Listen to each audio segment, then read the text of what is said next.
story about our dog Belle and her adventures in the Ottawa National Forest. For many years, me and Seth and our crew of workers that build log homes together would go on a camping trip every summer. It was called Charlie Brown Day. And all the guys in the crew would pack up all our camping gear and go on a camping, fishing trip out somewhere in the wilderness. We went to a lot of different places. But one year we went, we rented this cabin way up in the middle of the wilderness called the Ottawa National Forest, which is kind of up, in like the north central UP. Some pretty hilly country, there's some hills and mountains. So there was about 6 of us that year in Belle. And we rented this camp way up there. So the first day, when we got there, we put all our backpacks on and got all our gear in Belle. And we had to hike about 6 miles way back over all these hills and stuff on this trail till we got back to our camp, which was this beautiful little cabin surrounded by these huge old ancient white pine trees. And there was a little lake there with a dock so we could go fishing. And it was just a beautiful spot way out in the middle of nowhere. There were no other people around. So we had all our magic cards and we were going to have campfires and fish and play magic and just relax for a couple of days and have a good old time. Do some hiking and some mountain climbing and stuff. So when we got there, inside the camp door, there was a guest book.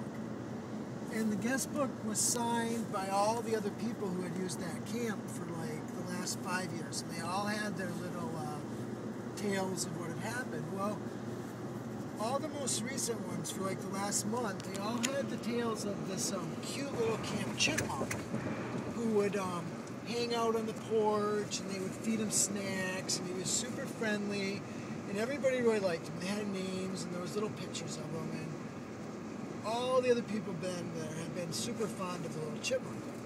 So we said, well, let's go out and see the chipmunk and check him out and see if he really is friendly. So we all walked outside, and there was Belle sitting on the porch, eating the chipmunk. She'd already caught him, and he was already dead. So was not surprised. That was the end of the camp chipmunk. Before we ever even got to see him, he was gone. So then we, the next day, we went on a hike up along this lake that kind of turned into a river, and it wound along this valley. It was pretty thick, but there's a little bridge. And I actually have some videos of this on my other camera, which when we put these on YouTube, I'll put those pictures in. But this was the only time that I ever saw Belle go fishing. Now, we know Belle likes turkeys, and we know she kills all kinds of animals to protect her family. But you probably didn't know that Belle also loved to fish.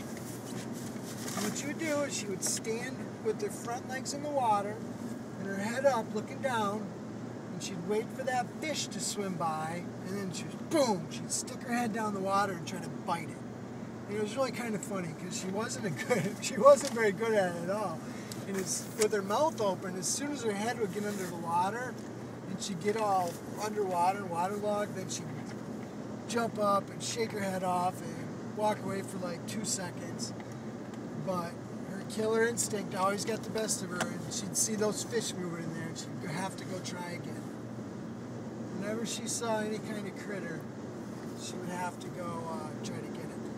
Another thing she did on that weekend was when we were fishing, the fishing lure would hang off the fishing pole, and when we cast it, she would try to catch it. So we had to keep her away from the fishing poles. Because if she actually caught one of those lures, obviously that would hurt. So it was a great weekend. We had a good time. It was one of Uncle Seth's last Charlie Brown's years with us. And Belle was definitely a big part of it. The end. And that's Samson.